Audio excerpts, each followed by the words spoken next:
Good morning, what up, you guys? This is Eureka John with Eureka Street Crypto Hub, broadcasting live from Leander, Texas, at 5:32 in the morning, June 4th, 2021.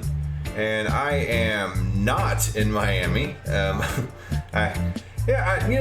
I'm not going to dog on the people in Miami. I've seen some of my Twitter friends and just people that I follow on Twitter and stuff like that, and everybody's in Miami. And, I would be there if I could. I'm just a working schlep, a plebe, and the proletariat. And yes, I have a family to take care of and work to do, and I got to go to my 9 to 5 or 8 to 5. And do the deal, man. So maybe next year, but right now I'm still paying my dues in the crypto world, and hopefully maybe this time next year I can be fully employed doing something in the crypto space. I certainly do and love following the news and learning things and hopefully educating people, but I'm not really the making educational videos type, I guess. I have a hard time sticking to any type of format or regimen. This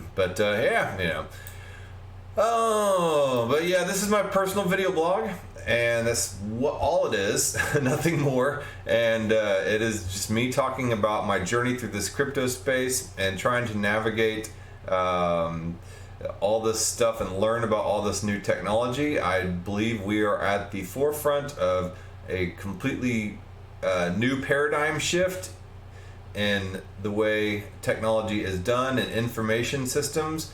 And if you are aware of everything going on right now, it is an amazing money-making opportunity and the opportunity for you to make generational wealth. Anyway, I did start a Telegram channel, and I have an invite link down here in the Theta the Theta synopsis or whatever pops up when it shows you that I'm online in the email, if you're on Theta. If not, I will put this in the link of the show notes, and you can join the Telegram group, and maybe we can get a little community going, and people can talk about things that I've talked about on the show, or bring up new projects or something that can give me something to talk about or whatever. But I'm always down for new ideas and new topics and stuff like that. I like that type of stuff. And I originally set up the Telegram group just to communicate with my brother and a couple other friends. And it's just kind of been dead because I talk to my brother in person, and my other friends, whatever. It's like people are like, oh yeah, tell me how this cryptocurrency stuff works, and then they're all interested for a couple of, a couple lines of conversation, and then it's just dead. So, all right, I'm not the best crypto evangelist, and all right. I'm not a financial advisor. I'm not shilling anything, and I'm not paid by anybody. All right, so let's look at CoinGecko, see what is going on over here. Let me refresh this page. And let's see here. Apparently, Elon Musk has been pissing off all the Bitcoin world again. He tweets something about Linkin Park, or Bitcoin in a broken heart, and Bitcoin goes down. Boo-hoo. I mean, I don't really care what Elon Musk is doing. Just block him if it's really going to bother you that much. Like, seriously. He's just some rich dude. He's a smart dude, Bitcoin 36,795, Ethereum 2,642.85, Tether third place at 99 cents, and let's see here, Binance Coin 385.07, Cardano $1.71, the Doge at 36 cents, XRP down below dollar again at 94 cents, almost 95 cents, Polkadot 24.70. Another stable coin, 99 cents in the top 10. This has been a while since we've had two stable coins in the top 10. The ICP clown token at $111.31. Uniswap 2616, Bitcoin Cash 640, 664.28, Chainlink 28.56. It did get up to, I believe, like 32 something yesterday. So Chainlink is doing some things right now. There's going to be, I think Chainlink's going to be doing more things. I saw the little screenshots of the Chainlink party. And I would have loved to be in there with some other Link Marines and stuff like that. I know there's a ton of Bitcoiners and stuff like that, but Chainlink's got something special going on with their community, and the Link Marines are really, as Vitalik put it in his interview with Lex Friedman, really intense. And I think that intensity is great. Litecoin 175.37, Matic $1.65 is dropped by 12.5%. There's been a lot of hype going on about Matic Polygon lately. Solana 36.85, Binance another stablecoin 99 cents, Stellar 3.86, VeChain 13 cents, and Theta Network was blowing up yesterday. It got up to 9 something, almost $10 yesterday, to double digits again. I think Theta very soon will be back up in the double digits, and we'll start seeing it on an ever increasing climb, maybe even towards over $30 by the end of this year. That's just my little speculation on it, and I don't really speculate all that much on it. I mean, I'm not the best speculator price guy. I just dollar cost average into projects that I think have good fundamentals, and that's just the way I operate. And I believe in the technology. I believe in Web 3.0. I think a lot of this technology provides the shovels, and not necessarily looking for aren't necessarily the gems, but they are the means to the end rather than the end itself. And those are the type of projects I like, and I think Theta is one of those. Anyway, so yeah, that's basically that. And let's go over here to my Twitter bookmarks. I didn't really, as you can tell, have a whole lot planned today because I was reading this Arbitrum white paper last night, and I fell asleep halfway through it.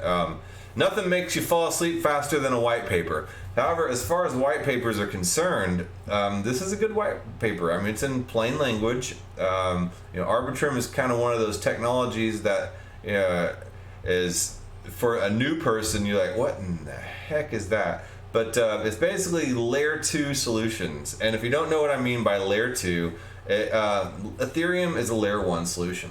It's a layer 1 blockchain. It is where the main blockchain protocol runs. Bitcoin's layer 1, Ethereum's layer 1, Cardano's layer 1, Zilliqa is layer 1. These are all layer 1 blockchains where the main processing gets done. However, when there's problems with layer 1, like for instance, gas prices get really high, and like they were for Ethereum, because what happens with Ethereum is when a new block is formed and transactions need to get on the block, everybody is competing to get their transactions on the block first, and it works on a system where people put in gas fees in the form of Gwei, which is the subunit of Ethereum. So there's ETH and then there's Gwei, just like there's Bitcoin and then there's Satoshis. People pitch in Gwei in order to make their transaction get on the block first. So let me just go back over here to Transaction Street. This is my kind of go-to as a visualization to show people the idea of the transactions getting on the block, and the miner has the brief moment of power and just God mode of arranging those transactions on the block. And naturally, miners want to make profit because they are the ones that reap those gas fees, and they are able to put those transactions on the block, and then it's caused they can order them the way that they want. And then this has caused the whole controversy with miner extracted value and front running of miners being able to front runners being able to sandwich transactions and manipulate the prices on the chain, and then miners being able to be bribed to put their transactions first. But anyway, this is a visualization. This is a bus stop. These are the people or the transactions getting on the chain. And this is Bitcoin over here, and this is Ethereum right here. And each of these buses is a block. So as you can see, these transactions are waiting in what is called the meme pool, MEM pool. And here is where the miner decides which transactions go on there, and then the GUI here is the price that it costs on average for these blocks to be put on there.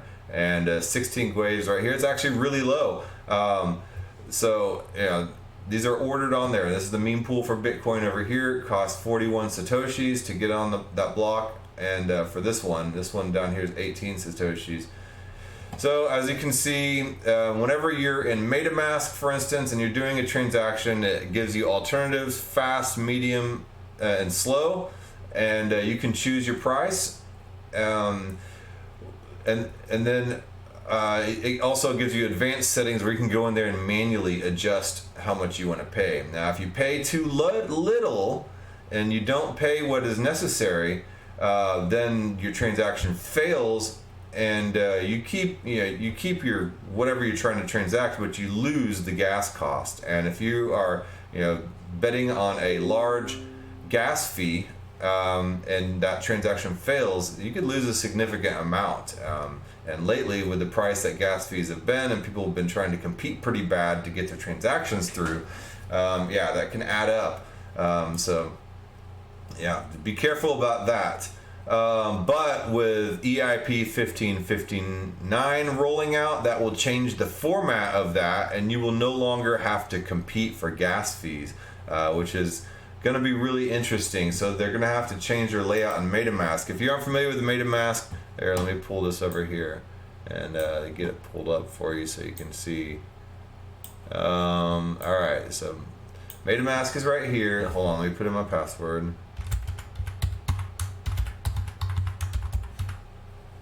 Ah, shite. Okay, 1 second.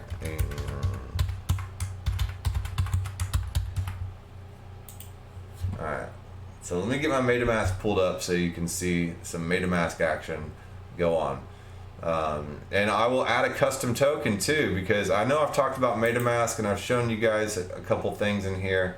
Let me go to a Metamask wallet that has something in it. Let's see here. Alright, so we will go to this one right here. I will transfer some Ethereum. Okay, so let me open this up. Oops. And go to expand view.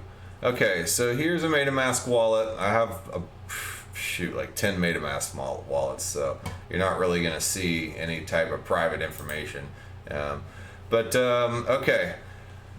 So this is your basic Metamask setup. You go into, if you want to download Metamask to your browser, it's a safe place. It'll stay on your browser. I mean, it's not totally safe. Anybody that could log into your computer can, access your Metamask. I mean, the safest wallet is a cold storage wallet, off chain on a Ledger or a Trezor wallet or something like that. But Metamask, for what it is, it's a pretty safe wallet, a browser wallet. I mean, it's pretty safe. So this is Metamask right here, and we got the crew jumping on here. We have Randy 29LH06, Atile Luno, and Andy Panda. Welcome, guys.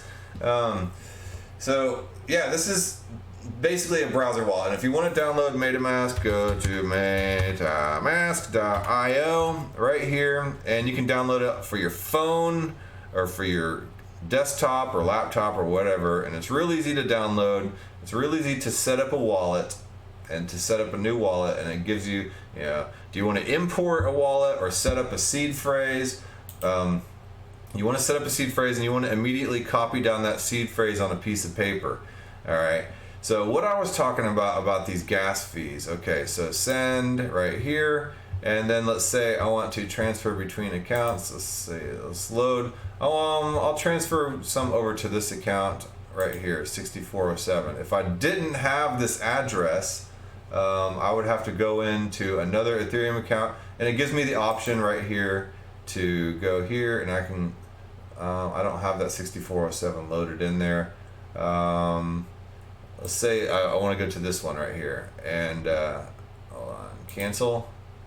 And all I gotta do to copy the address is just copy the clipboard right there. Now be careful about leaving addresses and stuff like that. If, for instance, you're copying your private key for some weird reason, you generally don't really have any reason to copy private keys unless you're importing a wallet to somewhere else. But be careful about copying wallet addresses to your clipboard, because somebody may be able to sneak in your computer and look at your clipboard and steal any type of information that you might have left on your clipboard. So clear any type of cache like that if you can. Okay, so anyway, let's go back over here to this other wallet. Okay, so we'll send a tiny little bit of ETH over to that other address. So paste it, and then let's say I want to send 0.000.005. Tiny little bit of Ethereum.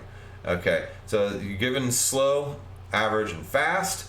You know, the gas prices are pretty cheap right now. You know, I think everybody's partying in Miami right now, and nobody's really sitting around toying around with gas on Ethereum, because everybody's hyped up about Bitcoin. So we'll just do average. And actually, I want to do it fast because for the point of this show, I just want to get it done quick. So $1.11, I think I can go ahead and splurge. All right, so we go next.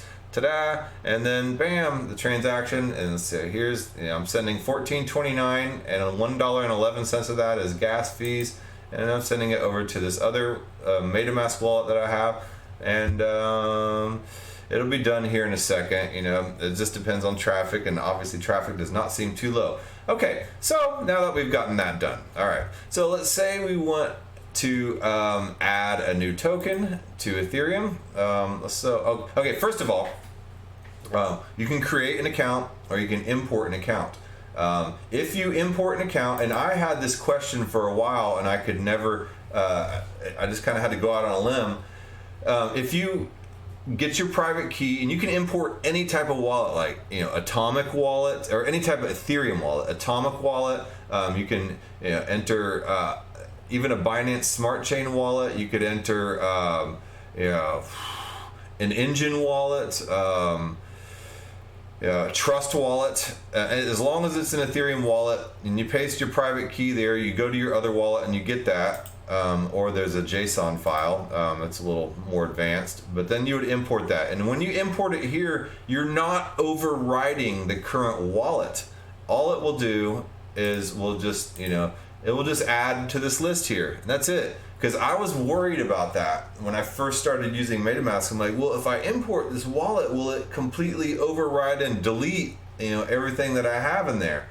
And no, it will not. So don't worry about that. Okay, let's say I'm over here at CoinGecko, and you know, there's some weird token that I'm interested in, and I didn't really see it. See, okay, down here, my transaction, it got confirmed, and then I got a little notice on my phone, because I use the Xerion app that tells me, you know, it kind of manages all my wallets for me, and I'll get in that in a second. So let's say for some weird reason, I wanted to add Shiba Inu to my wallet. You know, maybe somebody decided they wanted to gift me some Shiba Inu. And right here on CoinGecko, you can see that there's a contract address, and there's this little logo right there, and that tells me that it's an Ethereum wallet address, and so does the 0x right here as well. So I will go ahead and copy that, and it has a little Metamask fox next to it. It's basically saying that I can add that to Metamask. That wasn't always the case. You used to have to go to like Etherscan or CoinMarket and look up the contract address somehow, or go to their website. So here's something I want to tell you.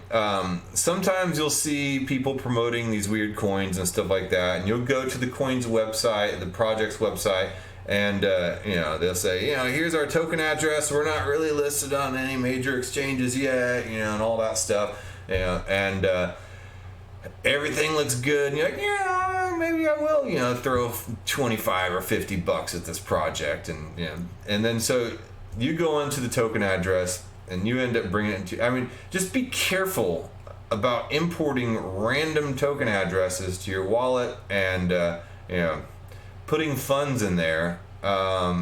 it just might not be legit. But anyway, Shiba Inu, everybody knows Shiba Inu right now, and it's legit. So let's go back over here to MetaMask. We can go to assets right here, the assets tab, and there's activity and there's assets. Okay, so add token. Ta-da! Okay, so custom token. I'm sure SHIB is in there. Let's see. Oh, maybe not. Yeah. What is the Shiba Inu ticker here? Yeah, it's SHIB. Okay, so perfect. SHIB is not in the search function for CoinGecko or for MetaMask. Okay, so the token address is right here, and we will just paste that. And look, SHIB pops up. Doesn't always pop up, but decimals of precision is 18. And then next, you add that, SHIB. Ta-da! All right, add tokens. So now I have the optionality. Is that even a word? Okay, to see any type of SHIB activity that I have in there. So, all right, and then let's say, for instance, you have a token on another blockchain, and let's say, for instance, here's Matic. I had to add this RPC on there. I had to add an RPC for Binance Smart Chain. I had to add an RPC for the Energy Web token as well.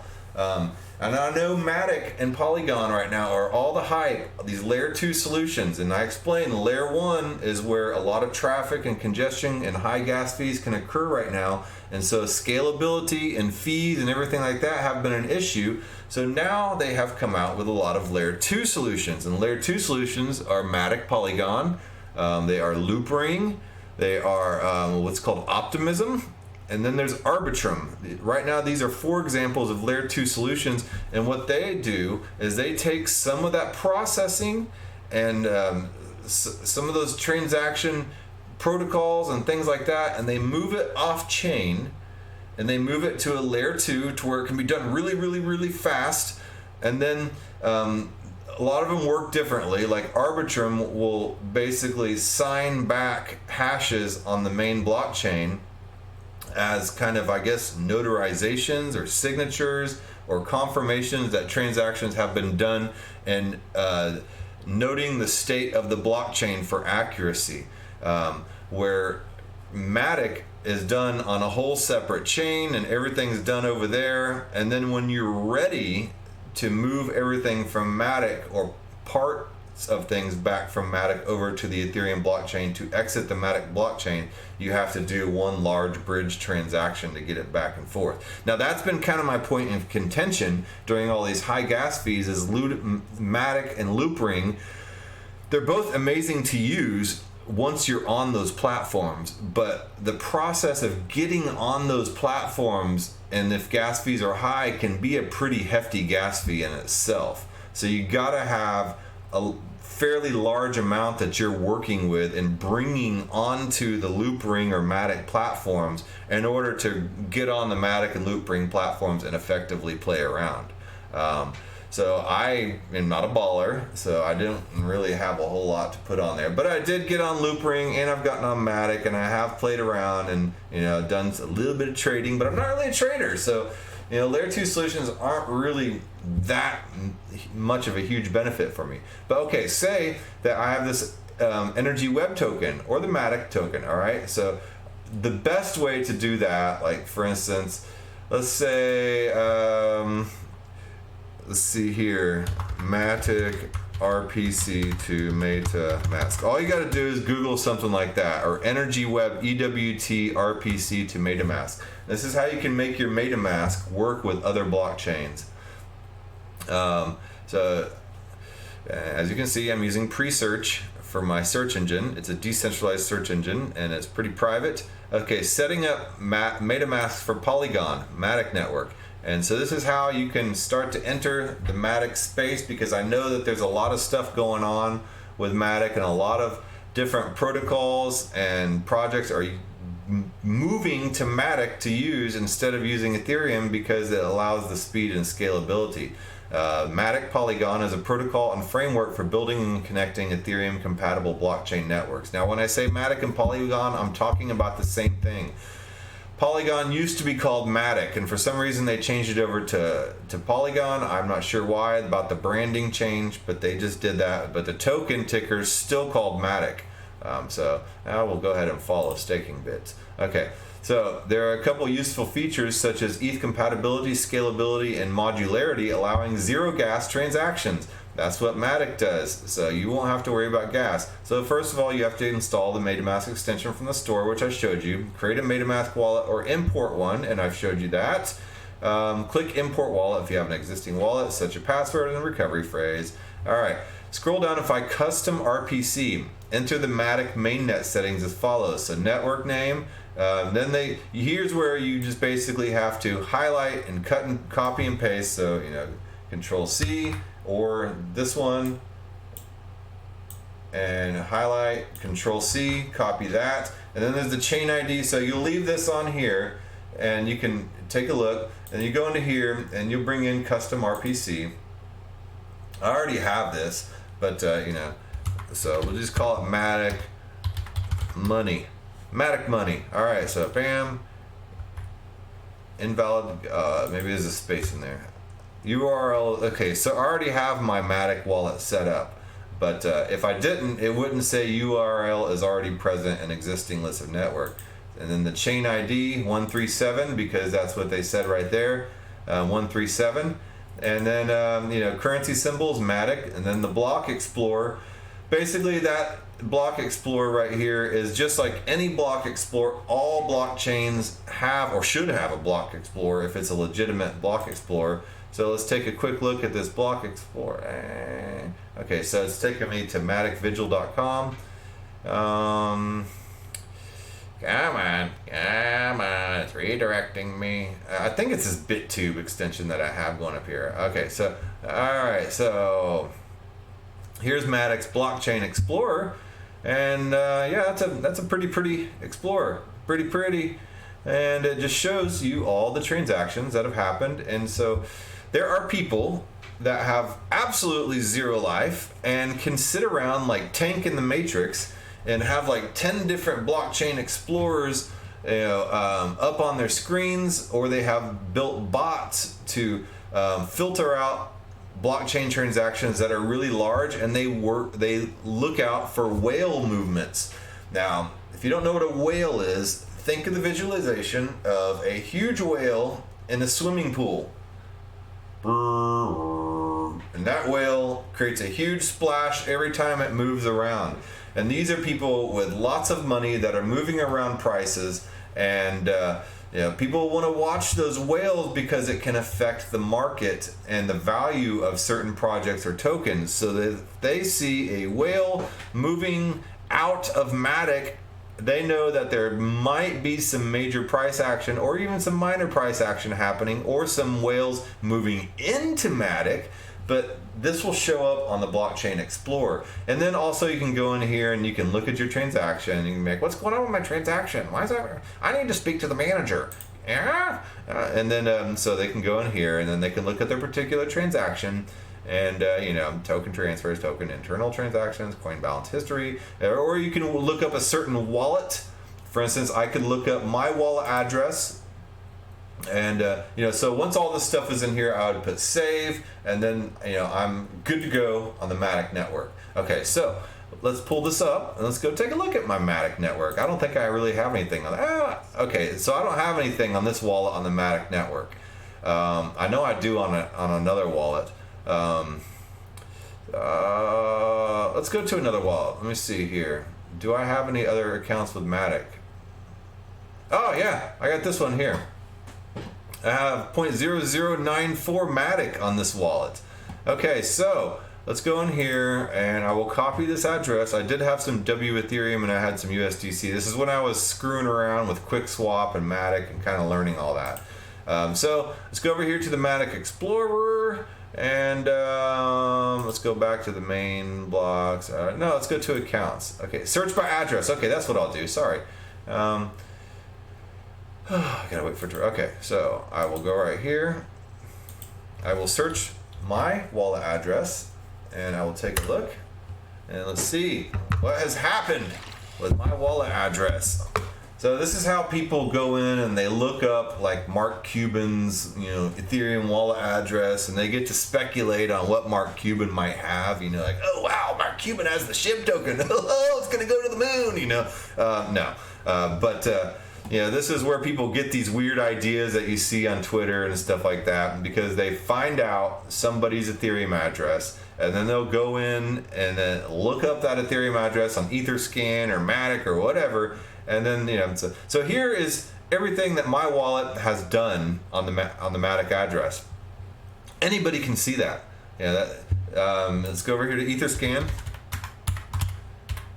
etherscan.io, and same thing could apply over here. Let's pretend like my wallet is Tony Hawk's wallet. That would be awesome. I would love to have Tony Hawk's wallet. I don't know if he's just a Bitcoiner, but here's everything I've done, with this wallet address. So if you know this, so you can see pretty much what I've done. I mean, I'm a baller. No, I haven't really done much. That's too impressive. But except for just learn about, cryptocurrency. One day, hopefully, all this knowledge will pay off, and I'll be able to go to Miami and like party and stuff like that. But like right now, I'm just paying my dues and doing the deal. I would love to go to Miami. I've never been to Miami. I've been to Fort Lauderdale before, but I'd like to go to Little Havana and have some gallo pinto with some yuca and stuff like that. I don't drink or anything, so I don't. I've never been the type that loves to go to these freaking clubs where you have to stand in line and park your Ferrari in front and crap like that. Always been more interested in going to the dark, dirty, shady little dive bars. With like an old man that's been sitting there since 1956 and stuff like that. That's pretty much like how to import your own RPC into a wallet. Let's go back to this other wallet here. I will show you my Energy Web Token RPC. And so yes, this is how I brought in my Energy Web Token tokens to a Metamask wallet as well, because I had them on Bitmax. Not Bitmax. Some wallet. I can't remember the name of the wallet. What is it called? It is called. I don't even know if I have. Bitmart. Yeah, that's where I bought my Energy Web Token. I traded some Bitcoin for Energy Web Token, I guess about a year ago. And they've just been sitting there, and I wanted to get them off the exchange and then just get them into my Metamask wallet. So I created this RPC here, and I was able to account details. So anyway, whatever. That's just my address. Crap. Okay, so I created this RPC, and they've just been sitting, and waiting for this Energy Web Token explosion that Chico Crypto said was going to happen, for over a year now. And whatever. It doesn't hurt. I don't need them to cash out right now, so we'll see. And I got me all curious, and I want to see what Energy Web Token is doing. I got to get off this show now and head into work anyway. It's 6:04, and I've been going for 32 minutes. It's at 9:44, so Energy Web Token is not doing a whole lot right now. But it does have potential, and it's just one of those tokens that's backed by a lot of major corporations, and the corporations move at the speed of molasses, so keep that in mind with some of these tokens. All right, that being said, let me give you guys these little gift boxes or whatever they give us to be able to it looks like, okay, so let me get gift mode. Let's see, a Blair Witch Psycho movie box. Here we go. And I appreciate you guys jumping on. And always, and okay, so that, and Andy Panda gift time. Maybe this is not working. Maybe, okay, all right. So yeah, for those who didn't get bored of me talking about Metamask, they're still on. All right, I will talk to you guys tomorrow, and maybe I can talk a little more about Arbitrum after I read this entire white paper here. And it is a good white paper, and I would recommend reading it. So, all right, I'll talk to you guys tomorrow. All right, bye.